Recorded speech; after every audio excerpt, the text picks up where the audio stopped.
Le Premier ministre Daniel Kablan-Duncan a accordé une audience à Monseigneur Paul Simeon Awana. Il a été question de la construction de l'hôpital catholique Joseph Moscati. Le ministère de la Santé a lancé une campagne de sensibilisation des populations pour faire connaître le décret portant interdiction de fumer dans les lieux publics et dans les transports en commun. Nous en parlerons dans quelques instants. En France, le Conseil constitutionnel a validé la loi sur le mariage pour tous entérinée par le président François Hollande le 18 mai dernier. Les premiers mariages des personnes de même sexe sont annoncés pour les semaines à venir. Voilà pour les titres. Bonsoir et bienvenue aux 20h. Dans ce journal, une page culture dans une trentaine de minutes. Page consacrée à l'hommage rendu au cours d'un colloque à Henriette Dagri-Diabaté, grande chancelière de l'Ordre national. Un invité pour en parler, le professeur Yacouba Konaté, secrétaire général de la grande chancellerie.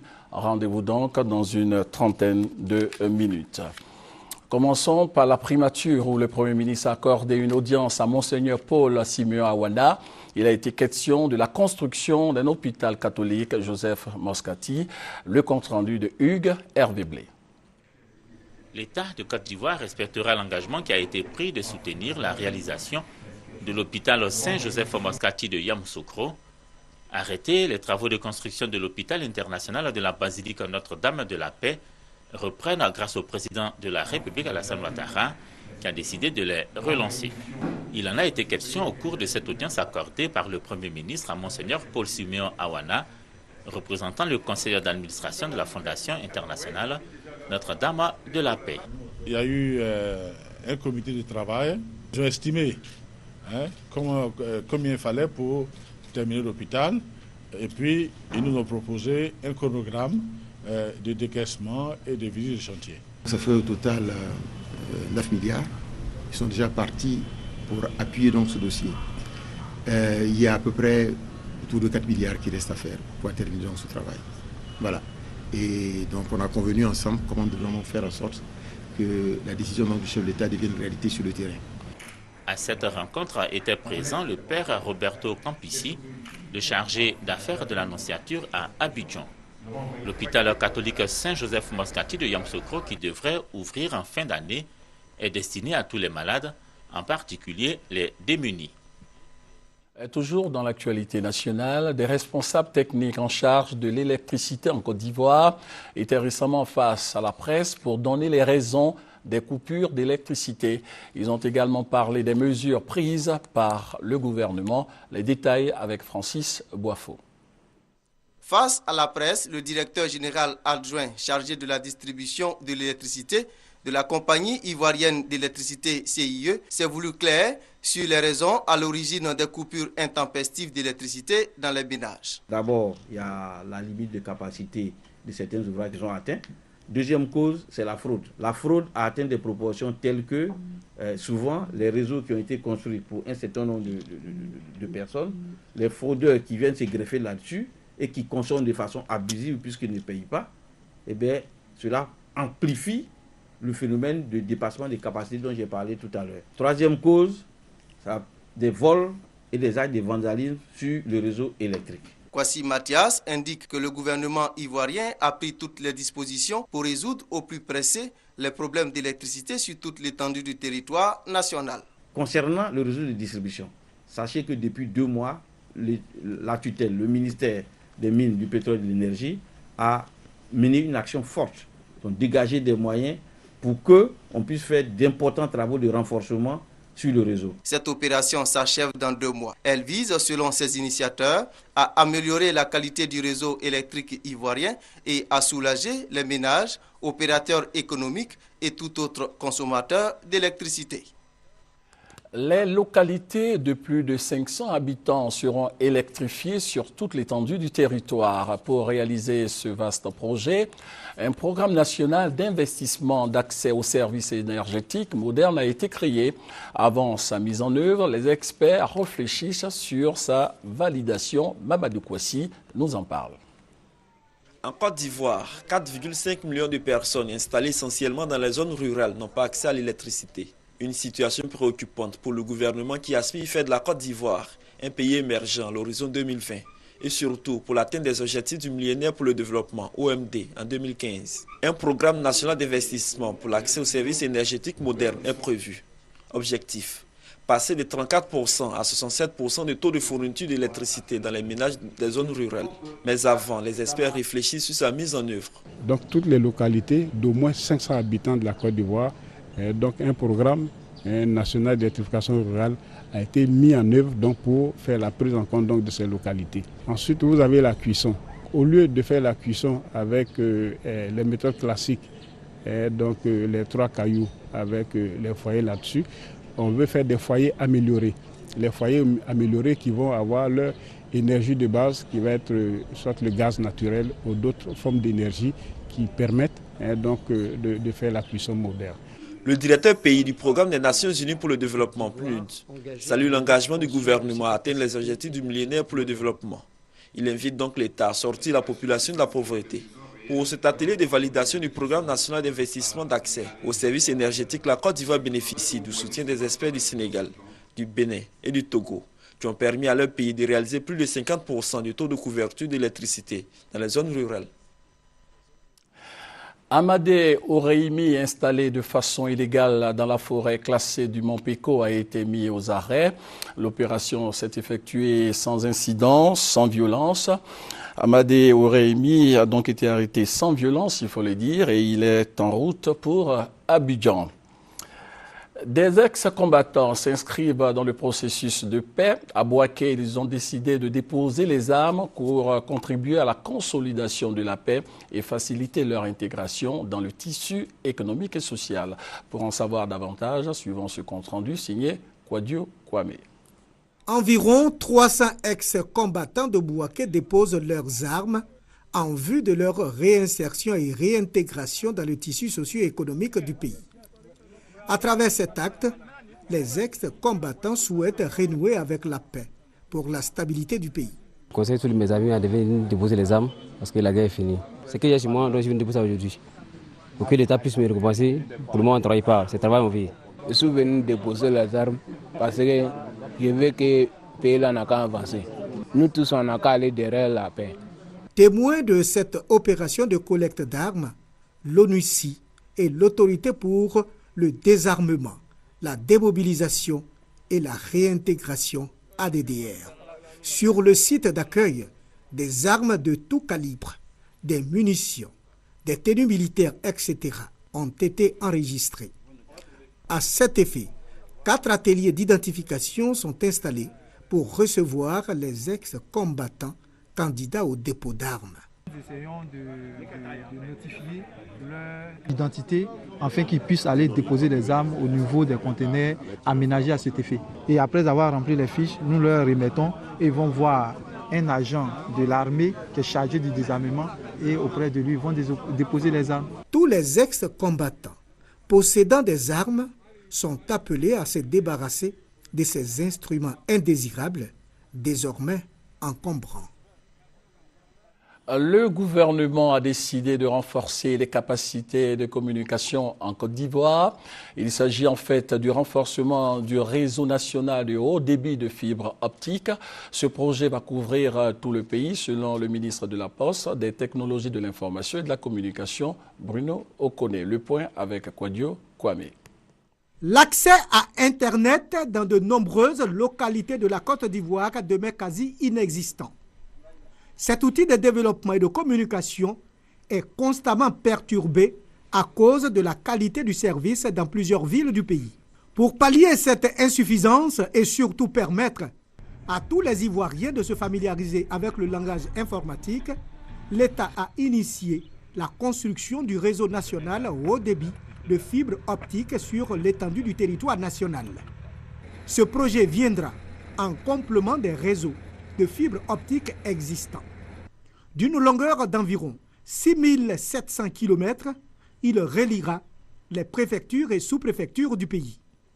Le coût de ce projet est évalué à plus de 100 milliards de francs. Pour cette année 2013, ce sont 1400 km qui sont en réalisation. Le chantier du tronçon Thiébissou-Didievi, long de 42 km, a été visité par le ministre de la Poste, des Technologies de l'Information et de la Communication, Bruno Nabagné-Koni. Le ministre a, au cours d'un point de presse, éclairé les journalistes sur les ambitions du chef de l'État de faire de la Côte d'Ivoire un pays émergent à l'horizon 2020. Pour lui, ce défi passe par les technologies de l'information et de la communication accessibles à tous les Ivoiriens, où qu'ils soient. Un pays comme le nôtre, quand il investit dans le haut débit, à chaque fois qu'il fait 10% d'accroissement du taux de pénétration du haut débit, il crée 1 point de croissance chaque année. 1 point de croissance du PIB chaque année, vous connaissez notre PIB, faites 1 point de croissance chaque année, vous verrez que ça couvre largement ce que nous sommes en train de mettre actuellement dans les DIC. Les populations, quant à elles, saluent cette initiative du gouvernement qui va soulager tous les usagers de l'outil informatique et surtout propulser la Côte d'Ivoire vers le développement. La construction du réseau national haut débit de fibre optique va contribuer à baisser le prix des tickets, améliorer la qualité de l'Internet et de créer des emplois et de nouveaux métiers. Parlons maintenant d'un projet de l'État de Côte d'Ivoire, faire du port de San Pedro l'un des pôles du développement économique du pays, un port ouvert sur l'extérieur. Le message a été entendu par des opérateurs économiques maliens. Ils ont décidé d'exporter leurs coton à partir du port de San Pedro. Alvorassa. Sur 150 camions attendus, ce sont 50 camions de 30 tonnes de coton chacun qui ont effectué ce premier voyage test. Le reste sera pour les jours à venir. Ces camions proviennent de Koutchala et Kignan au Mali. Baba Diarra de la compagnie malienne pour le développement du textile, Gendo Moussa, directeur général des entrepôts maliens de Côte d'Ivoire et d'autres responsables des secteurs du transport et du commerce maliens ont effectué le déplacement. Objectif, dissiper l'inquiétude du gouvernement malien relative à l'insécurité qui régnerait dans la région de San Pedro, parce qu'à l'ouest de la Côte d'Ivoire, alors qu'il n'en est rien. Et cela, ils l'ont reconnu eux-mêmes. Au côté ivoirien, le préfet de région, Koulibaly Ousmane, au nom du président de la République Alassane Ouattara, a dit que les relations d'amitié et de coopération entre la Côte d'Ivoire et le Mali vont se renforcer davantage avec le port de San Pedro. Et il est Lamizana, directeur général du port de San Pedro, de rassurer ses hôtes que la structure qu'il dirige servira de canal pour l'exportation du coton malien avec les meilleures prestations. Après leur arrivée au corridor nord de San Pedro, les balles de coton ont été acheminées au magasin et mis en conteneur destiné à l'export. Les deux parties ont reconnu pour terminer qu'avec l'ouverture du corridor San Pedro au trafic du coton malien, cela va engendrer automatiquement l'installation à San Pedro des plus gros importateurs maliens qui pourront assurer le fret retour. Avec cet autre pari que le port de San Pedro est en train de gagner, c'est la volonté du président de la République Alassane Ouattara de faire de ce port un pôle de développement économique qui se concrétise. Voilà, c'était le compte-rendu de Alvorassa. Vous allez le voir en images. L'excellence a été célébrée récemment. C'était au cours d'une journée de présentation des diplômés du CESAG, le Centre africain d'études supérieures en gestion de Dakar au Sénégal. C'est donc l'excellence qui a été célébrée. Il a été aussi question des questions d'emploi après la formation. Demain, vous aurez le compte-rendu complet de notre reporter Gabriel Zani. 14 étudiants ivoiriens qui poursuivent leurs études aux États-Unis viennent d'obtenir leur diplôme. Ces étudiants qui sont présentement inscrits à Georgia State University d'Atlanta ont été célébrés récemment au cours d'une cérémonie placée sous le signe de l'excellence. Michel Diray. Le palais des sports d'Atlanta transformé en temple du savoir. Le temps de la cérémonie en l'honneur de 5000 étudiants de Georgia State University qui viennent d'obtenir leur bachelor. Parmi les diplômés, 14 étudiants ivoiriens issus de l'Université internationale de Grand Bassam. It's a good day. I'm really happy. I'd like to thank my family and friends. Ça a été un peu difficile pour s'adapter. Et à la fin, on s'en est sorti. Quand tu travailles bien, tu as un bon GPA, disons une bonne moyenne et tout, on te donne cette médaille. Je suis absolument heureux, ébahi Et la cérémonie était merveilleuse. Aux côtés de ces futurs cadres du pays, l'ambassadeur de Côte d'Ivoire aux États-Unis, Daouda Diabaté, et Guy Mbeng, représentant le secteur privé. Ce modèle d'université, l'université de Grand Bassam, est un modèle unique qu'il faut encourager. Et c'est dans ce sens-là que toute la commission AGOA soutient cette initiative-là. Le secteur privé a énormément besoin de cadres de haut niveau, de cadres performants pour pouvoir soutenir et accompagner les investisseurs qui viennent de partout pour accompagner la Côte d'Ivoire dans sa politique de reconstruction et de relance économique. L'Université internationale de Grand Bassam veut donner la chance à d'autres étudiants ivoiriens dont les parents n'ont pas suffisamment de moyens d'aller étudier aux États-Unis à travers la création prochaine d'une fondation. Les parents qui n'ont pas de grands moyens, mais qui ont des enfants qui travaillent bien, je pense qu'on veut que ces parents viennent parler avec les responsables de cette université pour qu'on trouve le bon moyen d'aider les enfants à célébrer comme on célèbre aujourd'hui la réussite des enfants. Depuis 2007, ce sont environ 80 étudiants de l'Université internationale de Grand Bassam qui ont obtenu leur diplôme de bachelor à Georgia State University. Et cette célébration des étudiants aux États-Unis est avant tout un rituel dans le système éducatif américain institué depuis 1432. Quel est le sens de cette cérémonie? Des éléments de réponse avec Michel Digré. Marie-Chantal Kouassi vient d'obtenir le diplôme de bachelor en business economy. Dès le lever du jour, elle s'active pour se rendre à la cérémonie de graduation caractérisée par le port d'un vêtement atypique. Là, je viens de porter ma tenue, le régia avec le logo de l'université et aussi mon chapeau, mon cap. C'est vraiment une grande satisfaction pour moi. Aujourd'hui, c'est un jour spécial. Le bachelor correspond à la licence dans le système éducatif ivoirien. Aux États-Unis, la fête de la graduation qui célèbre l'obtention du bachelor marque le passage d'un cycle à un autre pour l'étudiant. Le diplômé peut travailler ou décider de poursuivre ses études pour un master's ou un doctorat. La toge et le chapeau traduisent l'idée que seuls les étudiants méritants franchissent cette étape. La première cérémonie de graduation a eu lieu en 1432 à l'université d'Oxford. Depuis lors, la graduation est devenue un rituel dans le système éducatif américain. Dans une dizaine de minutes, une page culture, page consacrée à l'hommage rendu au cours d'un colloque à Henriette Dagré-Diabaté, grande chancelière de l'Ordre national. Un invité pour en parler, le professeur Yacouba Konaté, secrétaire général de la grande chancellerie. Le ministère de la Santé a lancé une campagne de sensibilisation des populations pour faire connaître le décret portant interdiction de fumer dans les lieux publics et dans les transports en commun. L'information a été donnée aux élèves par l'ONG Aidons-les. Gabriel Zani.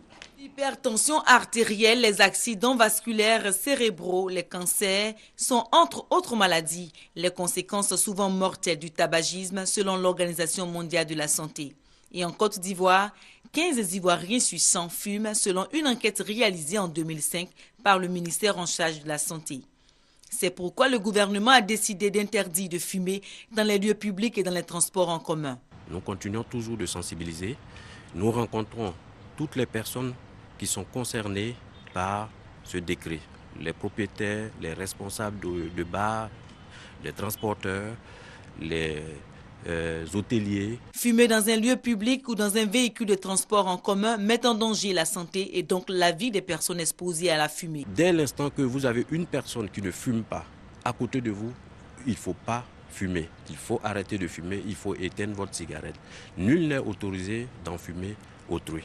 Les effets néfastes de la fumée de cigarettes sur la santé étant connus, certains patrons de restaurants ont pris des mesures pour protéger leurs clients. Depuis la sensibilisation, on a arrêté que les fumeurs fument, qu'on a mis une table dehors là-bas pour eux. Souvent, quand les fumeurs arrivent, ils veulent les gêner.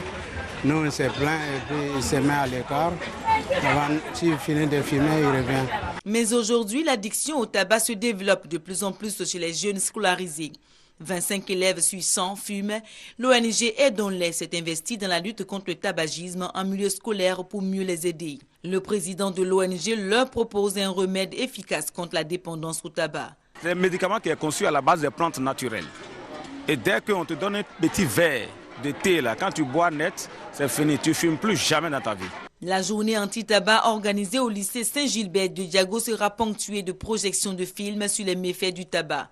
Cette initiative vient renforcer ainsi les actions de sensibilisation initiées par le ministère de la Santé depuis le mois d'avril. La journée de sensibilisation sur le diabète a été marquée par une cérémonie pour enfants diabétiques. Les enfants atteints de la maladie sont en nombre croissant dans notre pays, selon l'Association pour la santé de la femme et de l'enfant diabétique, initiatrice de cette journée de sensibilisation. Serge Gongomé, Hugues Hervé Blé. Le diabète, mal contrôlé, il devient dangereux et mortel. Mobilisée depuis de longues années contre cette maladie, l'Association pour la santé de la femme et de l'enfant diabétique sonne la mobilisation. La journée de sensibilisation organisée à l'intention des enfants diabétiques ce samedi a réuni parents et enfants. Il leur a été expliqué que le diabète n'est pas une fatalité et qu'il est possible de vivre avec. Le diabète, ce n'est pas une fatalité. Hein. Voilà, ce n'est pas une calamité. Le diabète, voilà, on vit avec. Moi, ça me fait 10 ans que je suis diabétique. Et j'utilise mon insuline comme il se doit. Je suis mon régime. Et je suis là. Je vis ma vie. J'ai 3 enfants qui sont nés. Ils n'ont pas le diabète. Séance de dépistage du taux de glycémie, projection de films de sensibilisation sur le diabète, exhortation, prestations artistiques ont constitué les temps forts de cette journée. En Côte d'Ivoire, les gens ignoraient que cette maladie pouvait toucher les enfants. Ils pensaient que c'était lié aux personnes d'un certain âge ou bien lié forcément à l'obésité. Mais les enfants développent de plus en plus et l'accès à l'insuline est difficile et il coûte très cher. C'est pour cela que nous avons initié cette cérémonie, d'abord pour apporter un soutien psychologique aux parents et également faire comprendre aux enfants qu'ils ne sont pas seuls face à la maladie.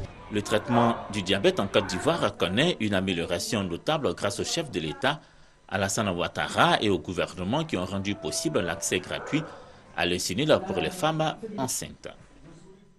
Alors, rappelons que Amadé Oureimi, installé de façon illégale dans la forêt classée du Mont Péco, a été mis aux arrêts sans violence et son transfèrement a lieu en ce moment même sur Abidjan. Le processus de réconciliation, toujours d'actualité en Côte d'Ivoire. Rendons-nous à Ayenois, dans la région d'Aboasso, où les différentes communautés ont célébré la paix, la cohésion sociale. C'était en présence de notre reporter Chantal Akadan, son compte rendu. La réconciliation est engagée à Ayenois à Aboasso. Cette commune rurale, peuplée de plus de 5000 âmes, a célébré la paix. Georges Blewé Aka, doyen d'âge du département d'Aboasso, parrain de la cérémonie, a exhorté les différentes communautés à taire les rancœurs. Il les a également invités à cultiver l'amour, l'entente, la réconciliation et le vivre ensemble, cher au président de la République pour une Côte d'Ivoire nouvelle. En boitant le pas au parrain, le maire d'Aboasso, Mamadou Kano, a invité les populations à se donner la main pour s'inscrire dans le processus de réconciliation. Conscients de l'importance de la réconciliation, les populations allogènes, autochtones et allochtones ont salué l'initiative. Sans la réconciliation, nous ne pouvons pas avancer. Afin que Baoulé, Agni, Dula et tous, nous soyons un. D'ailleurs, c'est ce qui est cher au président de la République. Il demande à ce que nous soyons un. Avant, nous vivions dans le désordre parce qu'on ne s'entend pas. Nous ferons tout pour que nous soyons ensemble autour du chef pour faire avancer notre village. Tout peuple qui aspire à un développement doit passer par la paix, la réconciliation d'abord entre ses enfants. Parce que tant qu'il n'y a pas de réconciliation vraie, il ne peut pas avoir de développement. Or, aujourd'hui, nous avons besoin de développement. Pour joindre l'acte à la parole, le parrain Georges Blewé Aka a donné une enveloppe aux populations pour les encourager à s'inscrire dans la dynamique de paix, gage de développement. Avant la page culture de ce 20h, je vous invite à un tour d'horizon de l'actualité internationale. Commençons par la France, où le Conseil constitutionnel a validé la loi sur le mariage pour tous. La loi autorisant le mariage aux couples de même sexe officiellement promulguée en France. Le texte a été validé par les 9 sages du Conseil constitutionnel. Une loi historique saluée par les militants de la cause homosexuelle. Les premiers mariages, les premières adoptions vont avoir lieu très bientôt, dans une douzaine de jours tout au plus. Et donc vraiment, voilà, beaucoup de fierté, beaucoup d'émotion de voir enfin cette loi entièrement validée. C'est donc l'aboutissement d'un long marathon législatif et juridique, mais pas la fin de la contestation. Hier soir, entre 200 et 300 opposants réunis place du Panthéon à Paris ont affronté les forces de l'ordre. Bilan, un policier blessé. L'escalade de la violence se poursuit en Irak après la série d'attentats visant des chiites il y a 2 jours. Ce sont des sunnites qui cette fois ont été pris pour cible dans un quartier de Bagdad. Le bilan est lourd. Au moins 76 morts et des centaines de blessés. Les violences entre chiites et sunnites se sont multipliées depuis le début de l'année, avec pas moins de 1000 morts ces 2 derniers mois. Cela faisait 14 ans qu'ils attendaient cette victoire. Les supporters de l'Atlético Madrid ont célébré le sacre de leur club qui s'offre la Coupe du Roi face au Real Madrid, invaincu depuis 14 ans. Mais la liesse a vite laissé place aux violences entre supporters du Real, furieux de cette nouvelle défaite, et forces de l'ordre. Jet de pierre contre coup de matraque, les affrontements ont abouti à quelques arrestations.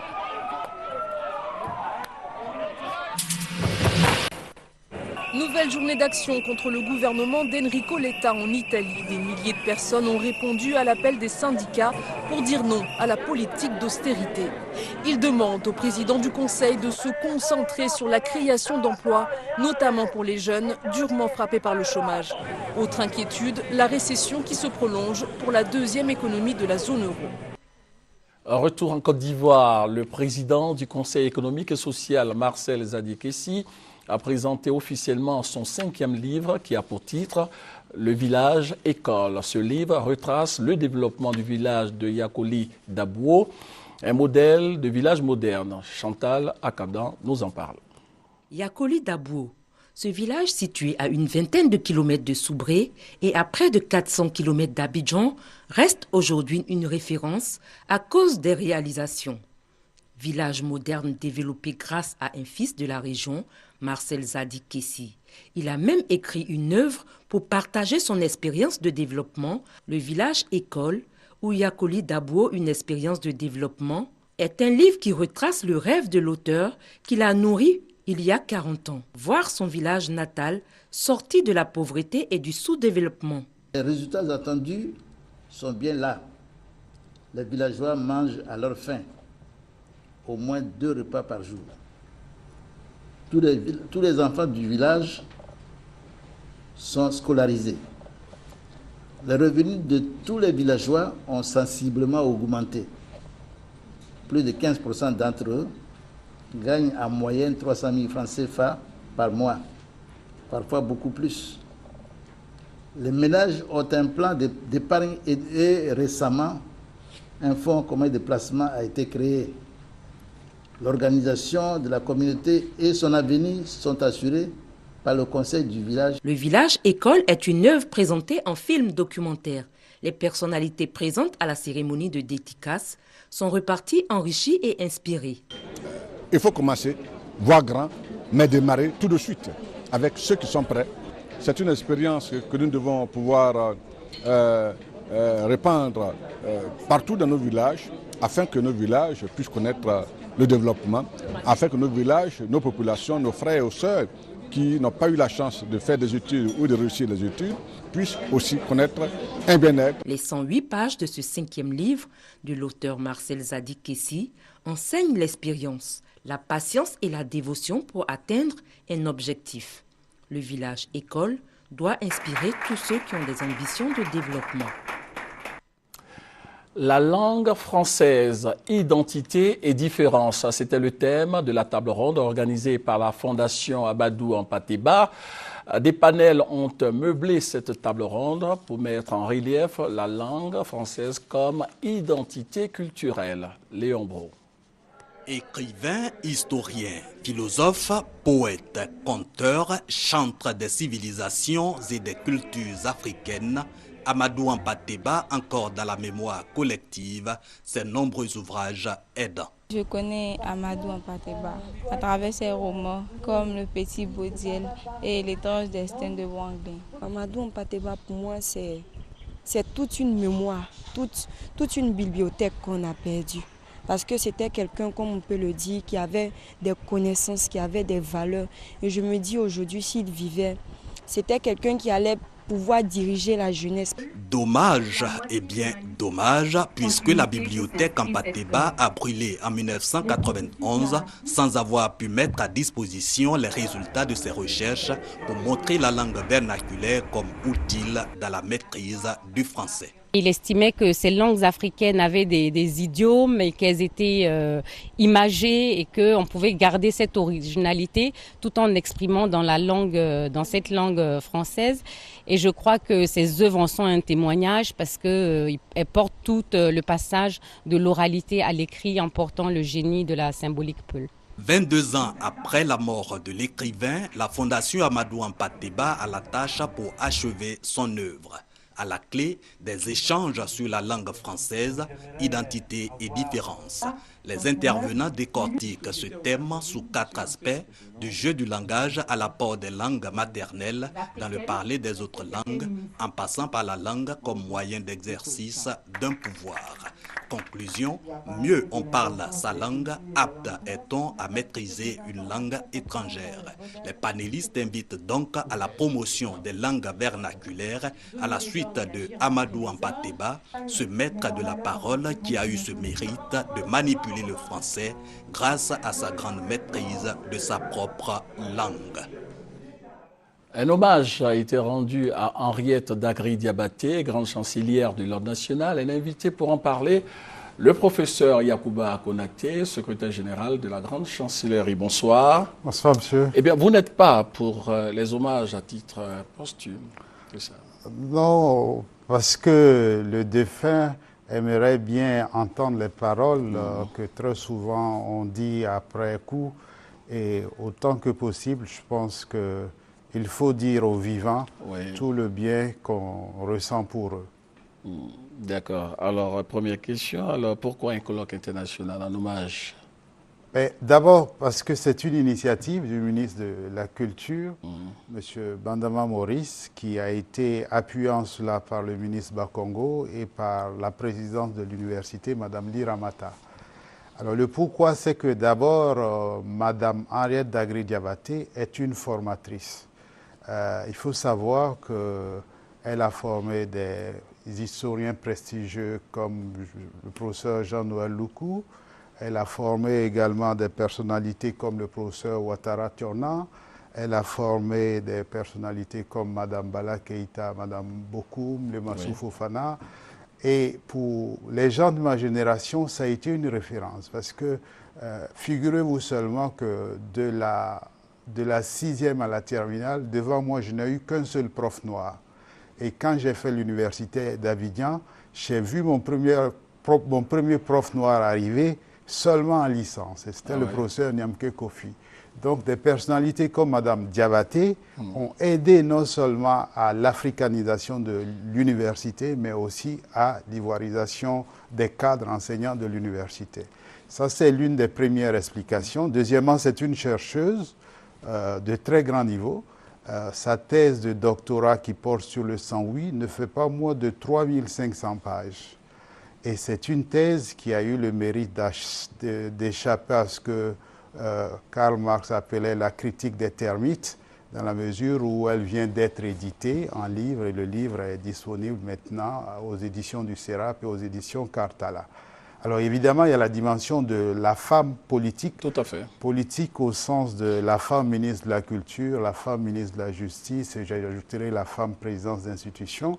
Mais je me limiterai à ce qu'elle a fait au plan de la culture. Je crois que le grand public et les Ivoiriens savent que le Massa, c'est elle. Le Palais de la Culture, c'est encore elle.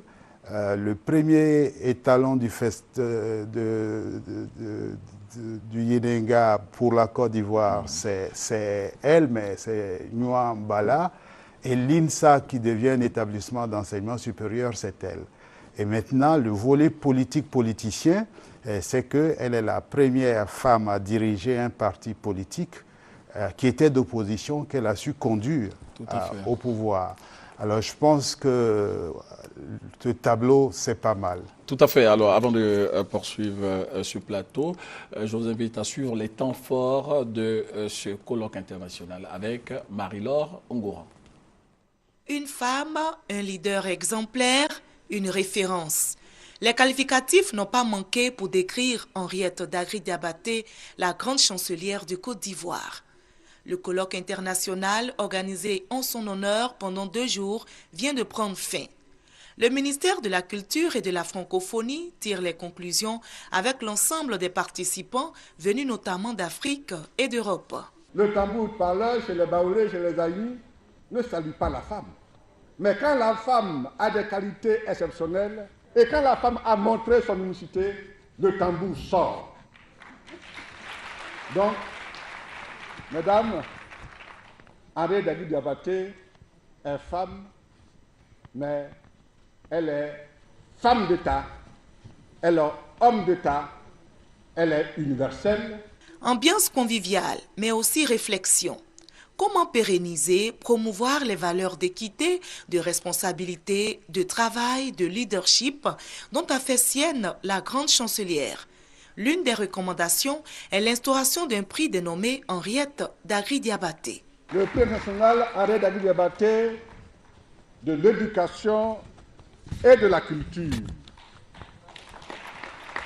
Un prix qui nous concevrons avec notre collègue de l'éducation nationale et de l'enseignement supérieur devra célébrer la qualité, récompenser des chercheurs de tout genre. Et pour les futurs postulants au prix, la grande chancelière conseille. Pas à pas, j'ai travaillé, j'ai choisi, j'ai peiné et je pense que c'est tout ça, tous ces efforts de formation et de cession de ce que je sais aussi, parce que j'ai donné aussi un peu, c'est tout ça qui a fait que je me sens bien, je me sens à l'aise dans le monde moderne.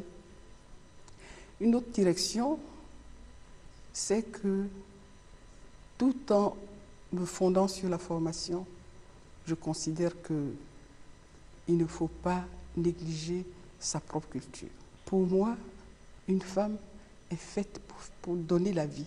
La femme n'est pas comme une lame qui déchire la société.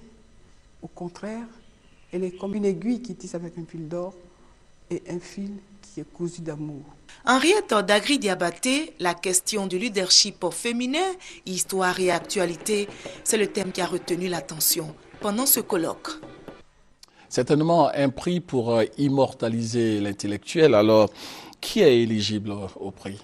Les conditions précises ne sont pas encore déterminées dans la mesure où il faudra pour cela une réunion technique entre le ministère de la Culture et le ministère de l'Éducation nationale et je pense également avec le concours de la grande chancellerie.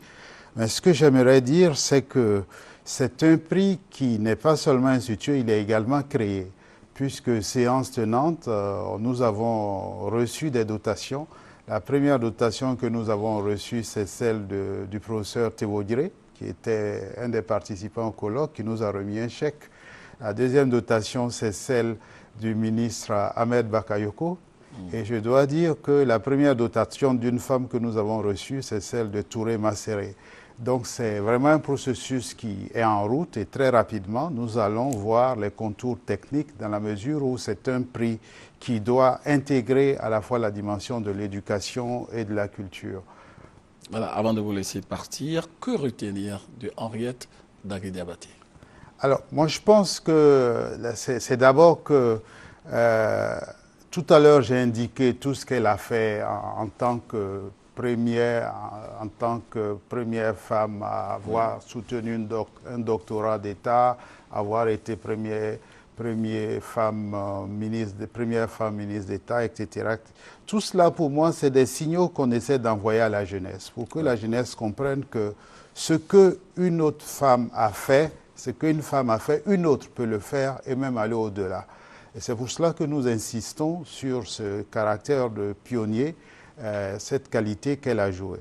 Mais la deuxième chose, c'est qu'il y a une responsabilité accrue que le colloque a adressée à Mme Henriette Dagré-Diabaté, parce que le colloque lui a recommandé d'user de sa légitimité historique, de sa légitimité morale, et de sa légitimité intellectuelle et de son charisme pour peser sur la situation globale de la Côte d'Ivoire et peser sur le processus de réconciliation en faveur de toutes les composantes des populations ivoiriennes. Donc pour elle, c'est aussi le début d'un nouveau type d'engagement.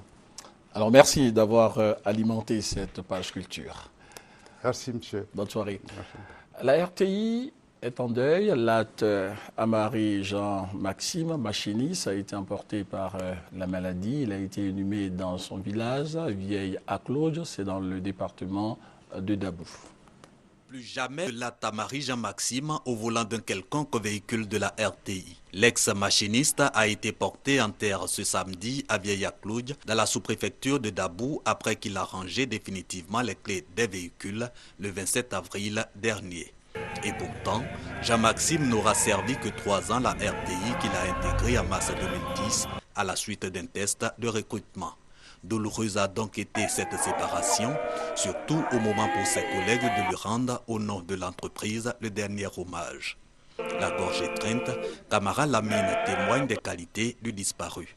Avec lui, des connaissances à Jean-Maxime. Maxime, c'est quelqu'un qui est très respectueux et discret, pratiquement effacé, mais efficace. Il a fait tout ce qu'il pouvait faire pour servir. Vraiment, c'est une grande perte pour nous, surtout pour nos services, que le paradis lui soit ouvert. Avant son inhumation, une messe pour le repos de son âme a été dite en l'église Saint-Jean de Cocody. Occasion pour le célébrant de confier au Tout-Puissant la garde de la veuve et des 4 enfants de Jean-Maxime. Jean-Maxime qui laisse à 36 ans, en plus de sa famille, des parents, amis et collègues inconsolables. À la fin de cette édition, rappelons que Amadé Oureimi, installé de façon illégale dans la forêt classée du Mont Péco, a été mis aux arrêts aujourd'hui sans violence et son transfèrement a lieu en ce moment même sur Abidjan. Fin donc de ce 20h. Demain 20h, vous avez rendez-vous avec Marie-Laure Ongouran.